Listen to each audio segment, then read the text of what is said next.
Abraham Ozler first day first show first half review. First half കഴിഞ്ഞതേ ഉള്ളൂ. പടം തിയേറ്ററിൽ നിന്ന് മാറി കുറച്ചും ഇങ്ങോട്ട് വന്ന് പറയുകയാണ്. തിരക്കേടില്ല, പകവീട്ടലിൻ്റെ കഥയാണ്. പകവീട്ടിക്കൊണ്ടേയിരിക്കുന്നു. സീരിയൽ കില്ലേഴ്സാണ്. പടം തുടങ്ങി ഫസ്റ്റ് ടൈറ്റിൽസ് കാണിക്കുമ്പോൾ തന്നെ, ടൈറ്റിൽസ് കാണിച്ച് തീരുമ്പോഴേക്ക് തന്നെ ജയറാമിൻ്റെ 3 വർഷം മുമ്പ് നടന്നൊരു സംഭവം കാണിക്കുന്നുണ്ട്. അതുകൊണ്ട് ഫസ്റ്റ് ബിഗിനിങ് ഔട്ട് കാണുക എന്നുള്ള ഇമ്പോർട്ടൻ്റ് ആണെന്ന് മനസ്സിലാക്കുന്നു. പിന്നെ 3 ഇയേഴ്സ് ബാക്കോട്ട് പോകുന്നു. 3 ഇയേഴ്സ് കഴിഞ്ഞ് ഇങ്ങോട്ട് പ്രസൻറ്റിലേക്ക് വരുന്നു. 3 ഇയേഴ്സ് മുമ്പ് നടന്ന സംഭവങ്ങൾ കാണിക്കുന്നത് ഫസ്റ്റ് 1 മിനിറ്റിലാണ്. അല്ലെങ്കിൽ 1 മിനിറ്റ് ഫുൾ ഉണ്ടോയെന്ന് അറിയില്ല. പേര് കാണിക്കുമ്പോൾ തന്നെ ജയറാമിൻ്റെ ഫാമിലിക്ക് സംഭവിച്ചത്. പിന്നെ അങ്ങോട്ട് ജയറാം കേസ് അന്വേഷണം ഏറ്റെടുക്കുകയാണ്. ജയറാം മെമ്മറീസിലുള്ള പൃഥ്വിരാജിനെ കൊണ്ട് പറഞ്ഞ പോലെ ഡിപ്രഷനും വിഷാദരോഗവും ഹാലൂസിനേഷനൊക്കെ ഉള്ള ട്രാജഡി ട്രോമ ഫേസ് ചെയ്ത ഒരു പോലീസ് ഓഫീസറാണ്. യൂണിഫോം ഇടുന്നേ ഇല്ല. പിന്നെ ഫസ്റ്റ് ഹാഫിൽ മമ്മൂട്ടി ഇല്ല. ഫസ്റ്റ് ഹാഫിൽ മമ്മൂട്ടീനെ കാണിക്കുന്നില്ല. ബാക്കിൽ നിന്നൊക്കെ കാണിക്കുന്നുണ്ട് 1-2 ഷോട്ട്സിൽ. അത് മമ്മൂട്ടിയാണ് മനസ്സിലാക്കാൻ പറ്റുന്നുണ്ട്. പക്ഷേ എന്തിന് റിവെഞ്ച്, ആരോട് റിവെഞ്ച്, എന്താണ് സ്റ്റോറി എന്നൊന്നും ഫസ്റ്റ് ഹാഫിൽ വ്യക്തമാവുന്നില്ല. ഫസ്റ്റ് ഹാഫ് മൊത്തം ഒരു ഇൻട്രോ പോലെയാണ് നടക്കുന്നത്. ഒരു 4 സീരിയൽ കില്ലിങ് നടക്കുന്നുണ്ട്. പിന്നെ അതിൻ്റെ കണക്ഷൻസ് ചുരുളഴിഞ്ഞ് വരുന്ന സംഭവമാണ്. ഫസ്റ്റ് ഹാഫിൽ ചുരുളഴിഞ്ഞ് വരുന്നതേ ഉള്ളൂ. പിന്നെ കണക്റ്റഡാന്ന് കണക്ഷൻ മനസ്സിലാക്കാൻ പറ്റാത്ത രീതിയിൽ മേഡേഴ്സ് നടക്കുന്നു. അവിടെ ഒരു ബർത്ത്ഡേ കില്ലർ, അതാണ് ബർത്ത്ഡേ കില്ലറാണ് മമ്മൂട്ടി. ബർത്ത്ഡേ കില്ലർ എന്ന് മാധ്യമങ്ങൾ പേരിട്ട് വിളിക്കുന്നു. സീരിയൽ കൊലപാതകങ്ങൾ നടക്കുന്നു. ഒരു ബർത്ത്ഡേ നോട്ട് പോലെ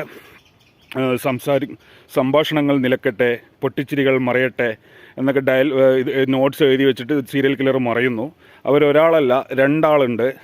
ഒരു പിക്കപ്പിലാണ് വരുന്നതും മേഡേഴ്സ് നടത്തുന്നതും. മെഡിക്കൽ ത്രില്ലറാണ്. പിന്നെ അവയവമോഷണം പോലത്തെ ഒരു സംഭവമൊക്കെ കാണിക്കുന്നുണ്ട്. പക്ഷെ ഒന്നും വ്യക്തമല്ല. ഇനി സെക്കൻഡ് ഹാഫ് കഴിഞ്ഞാലേ എന്തെങ്കിലും പറയാൻ പറ്റുള്ളൂ. അവരുടെ മേഡേഴ്സിൻ്റെ മോട്ടിവേഷൻ, അവരുടെ സ്റ്റോറി, പിന്നെ ജയറാമിൻ്റെ ഫാമിലീൻ്റെ ആയിട്ടുള്ള കണക്ഷൻ, അങ്ങനെയുള്ള കാര്യങ്ങളൊക്കെ. അപ്പോൾ ഫസ്റ്റ് ഹാഫിൽ മമ്മൂട്ടി ഇല്ല എന്ന് പ്രധാനമായിട്ട് പറയാൻ വേണ്ടിയാണ്. ഇനി സെക്കൻഡ് ഹാഫ് എന്താണെന്നുള്ളത് അറിയില്ല.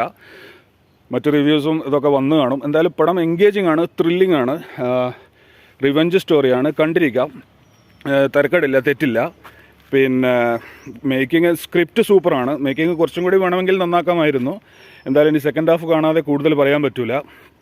പിന്നെ അപ്പോൾ ഇവരുടെ മോട്ടിവേഷൻ, ഇവർ എന്തോ സംഭവം നടന്നിട്ടുണ്ട് 1989 കാര്യമായ. ഇവർ 2 പേര് ഇതിനു വേണ്ടി ഇറങ്ങിത്തിരിക്കാൻ.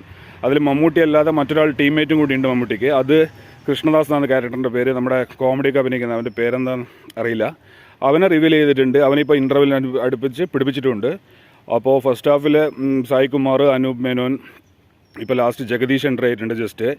പക്ഷേ മമ്മൂട്ടി വന്നിട്ടേ ഇല്ല. പടം ചുരുക്കത്തിൽ പറയുകയാണെങ്കിൽ ഭയങ്കരമായൊരു റിവെഞ്ച് സ്റ്റോറിയാണ്. സീരിയൽ കില്ലിങ് നടത്തിക്കൊണ്ടിരിക്കുകയാണ്. 5 പേരെങ്ങാനും കൊന്നു കഴിഞ്ഞു. ജഗദീഷ് ആണ് അടുത്ത നെക്സ്റ്റ് ടാർഗറ്റ്. ജഗദീഷിന് പോലീസ് സെക്യൂരിറ്റി ഒക്കെ കൊടുത്തിട്ടുണ്ട്. അപ്പോൾ എന്തിനു വേണ്ടി എന്താണെന്നുള്ളത് സെക്കൻഡ് ഹാഫ് കഴിഞ്ഞേ പറയാൻ പറ്റുള്ളൂ.